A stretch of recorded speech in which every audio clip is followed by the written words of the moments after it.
ada beberapa yang tanya psikologi trading untuk pemula itu bagaimana dan seperti apa. Walah, kalau teman-teman berpikir di kepala teman-teman berpikirnya masih trading itu gampang kok, pasti bakal untung terus, lebih baik ambil penghapus, hapus tuh pikiran itu tuh. 90% orang trader itu pasti rugi.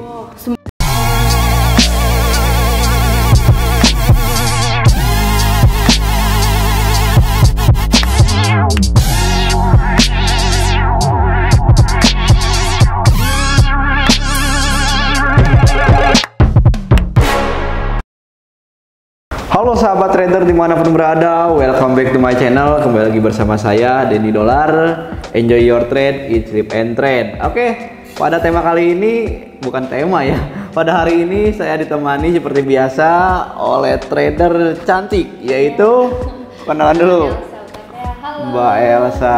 Oke, kita ada di program apa nih Mbak El? Kita lagi ada di program Ngobat, ngobrol bareng trader. Oke. Setelah sekian lama nih akhirnya kita bisa konten lagi. Ngobat lagi. Iya. Pasti udah kangen banget nih. Udah 2 tahun ya nggak konten. Betul. Oke. Gimana Mbak El? Jadi banyak teman-teman yang tanya atau sesuai request teman-teman ya, Master Denny.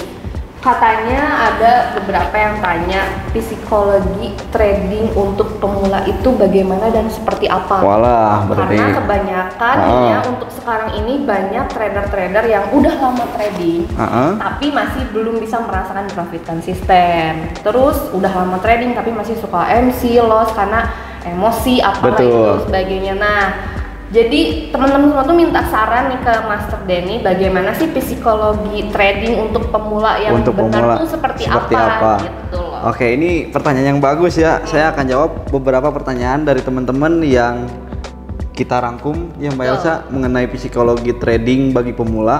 Mungkin ada beberapa teman-teman, ada 4 poin utama yang nanti akan saya share buat teman-teman Mbak Elsa. Dan setiap poinnya mungkin akan saya bahas secara rinci ya.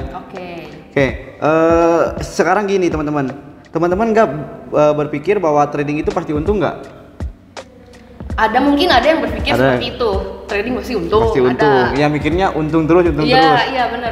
Nah, kalau teman-teman berpikir di kepala teman-teman berpikirnya masih trading itu gampang kok, pasti bakal untung terus, lebih baik ambil penghapus, hapus tuh pikiran itu tuh, bener ya? Jadi jangan sampai berpikiran seperti itu. Iya, jangan sampai berpikiran itu, karena trading itu salah satu investasi yang high risk gitu ya, high risk high return kan, resiko tinggi betul. Dan tingkat pengembaliannya juga tinggi gitu ya.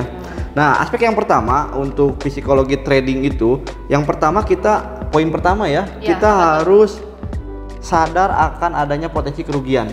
Sadar akan adanya potensi kerugian. Betul. Itu kayak gimana tuh Master? Karena gini, banyak juga orang khususnya pemula gitu ya, ketika mau trading mikirnya untung.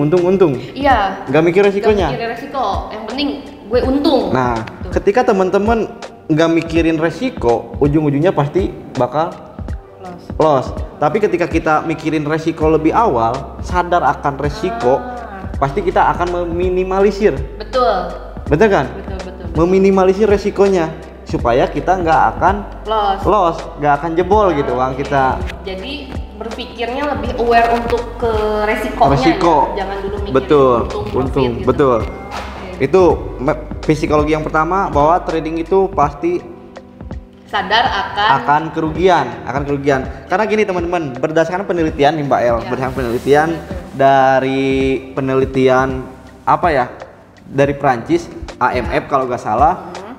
Di sana saya lihat, saya ingat tuh bahwa 90% orang trader itu pasti rugi. 90% orang pasti rugi. Wah. Bener kan?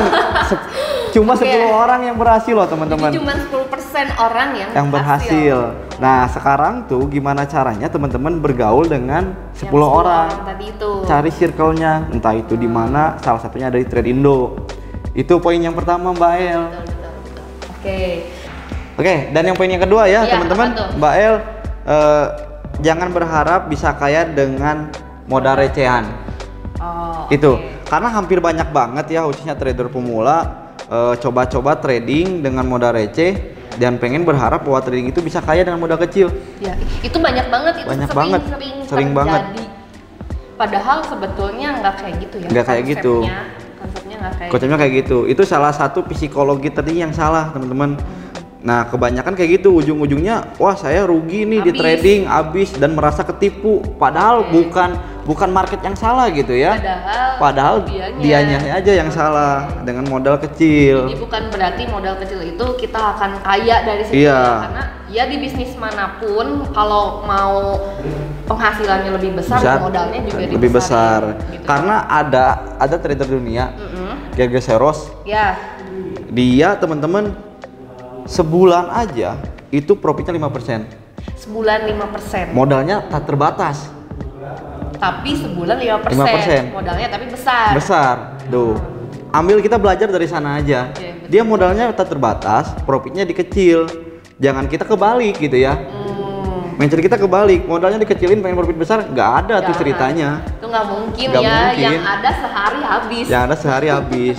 Dan yang ketiga nih teman-teman, bayar yang ketiga ya. Trading forex itu perlu banyak latihan.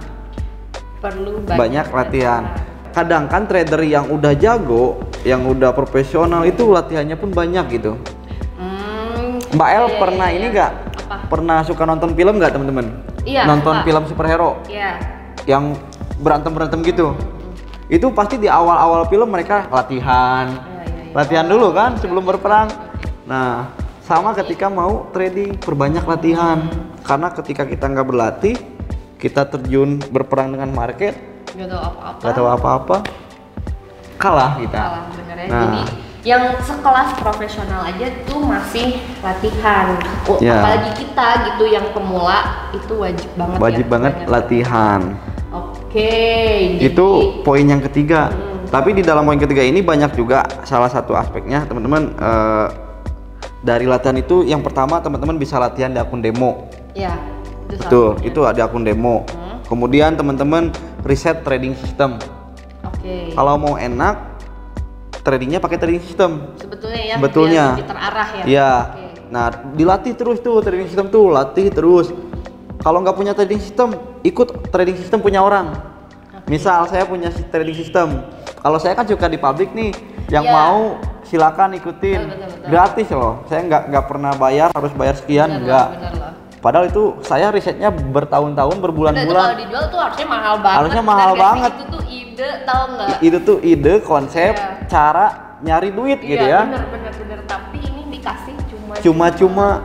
Nah, saya kasih cuma-cuma. Nah, teman-teman dapatnya gratis.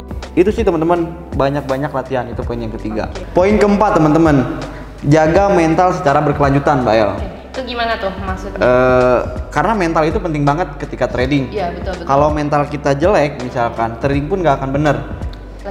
Lagi down, misalkan mentalnya apa ya, cengeng gitu ya. Dikasih loss dikit, udah nggak mau trading lagi. Dikit-dikit, gitu iya. Itu banyak tuh. Itu banyak. Gitu. Jadi mentalnya harus dijaga. Nah, tip menjaga mental itu gimana gitu caranya? Itu kayaknya susah. Nah, itu yang susah. Jadi ketika teman-teman pengen menjaga, ada 5 tip dari saya. Ada 5 tip dari saya supaya mental kita tetap terjaga. Ketika teman-teman mau trading, teman-teman harus benar-benar siap dengan resikonya. Itu yang utama ya. Itu yang pertama. Ketika teman-teman udah siap dengan resiko, mental teman-teman dijamin akan terjaga. Lebih kuat lah. Lebih kuat. Jadi kalau loss juga dia nggak kaget. Nggak akan kaget. Siap. Oke, saya siap resiko 3% misalkan hari ini. Ya udah, mental kita akan terjaga. Iya. Itu mindset juga. Beda ketika kita nggak menyiapkan resiko. Tiba-tiba loss 30%. Kaget. Wah, panik, kaget. Marah-marah. Oke, itu yang pertama, cara menjaga mental. Yang kedua, cara menjaga mental berkelanjutan. Jangan taruh posisi trading atau jangan taruh investasi dalam satu keranjang. Ini aku sering dengar nih. Sering denger kan? Ini sering denger, sering banyak banget, Mbak El. Coba dijelaskan lagi Mas. Nah, misalkan jangan taruh posisi trading dalam satu posisi. Misal teman-teman trading di satu pair, misalkan di XAUUSD, di gold aja, tapi lotnya gede gitu. Ibaratnya satu posisi, satu entry, tapi besar. Kalau profit 100%, kalau loss MC. Jangan kayak gitu. Jangan ya. Jangan. Lebih baik dipecah-pecah. Misalkan disimpan aja uangnya, misalkan buat trade selanjutnya. Kalau ini kan belum tentu profit. Itu namanya overload lah kalau di trading, ya. betul. Tapi kalau misalkan kita hari ini misalkan mau open posisi, terus yang pertama di PRXAU, yang kedua di GJ, yang ketiga di apa gitu, itu boleh nggak secara berlangsungan seperti itu? Itu boleh, asalkan tadi menyimpan uangnya jangan di semua 3 posisi itu. Misalkan modal 10.000, modal 1.000 lah, kita realistis modal 1.000. Modal 1.000 itu maksimal lot itu 5 lot. Misal ya, maksimal trading 5 lot. Itu dihabisin semuanya 5 lot. Itu jangan. Sebaiknya mau 3 posisi itu ambil aja 1 lot bagi 3. Dikit-dikit ya. 1 lot bagi 3 kan kita masih punya 4 lot tuh, space. Betul, nah, betul. Kayak gitu teman-teman. Itu yang benernya seperti itu ya. Benernya seperti itu. Oke. Yang ketiga, jangan juga trading di banyak pair. 1, 2, 3 nggak apa-apa. Tapi kalau misalnya 5, 6 itu jangan. Itu jangan. Ya? Itu yang pertama, jangan di banyak pair nanti pusing. Iya betul. Yang kedua, jangan juga trading banyak over trade. Overtrade. 1 pair tapi over trade. Posisinya sampai 10. Sampai 3, sampai 5. Nah, itu jangan, Bael. Wah, itu udah siap-siap. Siap-siap. Itu. Iya, itu apa ya? Mentalnya nggak akan kejaga kalau gitu. Iya. Kan kita di sini menjaga mental secara berkelanjutan. Kalau teman-teman menghindari itu, saya jamin mental teman-teman akan terjaga. Walaupun loss berturut-turut 3 kali, tapi selama menjaga itu tetap siap tetap ya, siap. nggak akan down ya, benar-benar. Betul. Yang keempat itu belajar berjalan sebelum berlari. Maksudnya gimana gitu ya? Ya tadi balik lagi sih ke poin yang tadi. Bener-bener belajarnya diperdalam. Jangan teman-teman berharap lari pengen dulu, baru nanti kena batuknya, baru deh, oh iya harusnya aku belajar. Belajar jalan dulu. Belum bisa jalan udah lari. Kemudian yang kelima, kita harus menerima bahwa pasar itu selalu benar. Oh iya. Iya, benar nggak? Pasar itu selalu benar. Ibaratnya kayak cewek lah. Cewek itu selalu benar. Cewek itu selalu benar, pasar juga selalu benar. Kita mau kita untung, mau kita rugi, kita nggak bisa nyalain pasar. Benar banget. Jadi kita nggak bisa nyalain. Nggak bisa nyalain. Market itu selalu benar, guys. Selalu benar. Jadi kita harus menerima, Mbak El. Kalau kita loss ya udah terima karena market selalu benar. Benar. Iya, ketika kita udah menerima apa yang market mau, ya mental kita juga secara tidak langsung terjaga gitu. Jadi ya udah gitu ya. Itu ya udah. Nah, poin terakhir teman-teman, untuk menjaga mental secara berkelanjutan, jangan tamak, serakah, greedy. Wah, ini nih. Jangan. Ini yang banyak penyakit ini, Pak. Ini penyakit hati loh. Bener teman-teman, jangan. Nih, untuk trader tuh bahaya ya. Bahaya banget. Ini penyakit yang paling menyakitkan.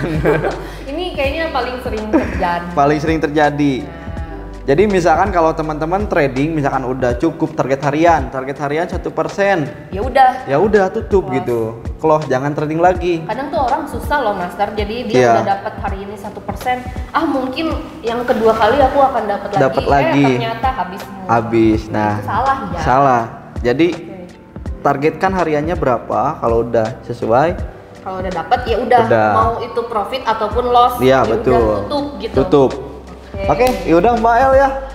Udah dari 1, 2, 3, 4. Poin 4-nya tadi udah detailing juga. Bagus banget nih, pokoknya buat temen-temen nih kayaknya ini sangat-sangat bermanfaat, apalagi untuk trader-trader pemula ya. Amin. Harus ditonton dari awal sampai akhir karena poin-poinnya best banget loh teman-teman, keren banget.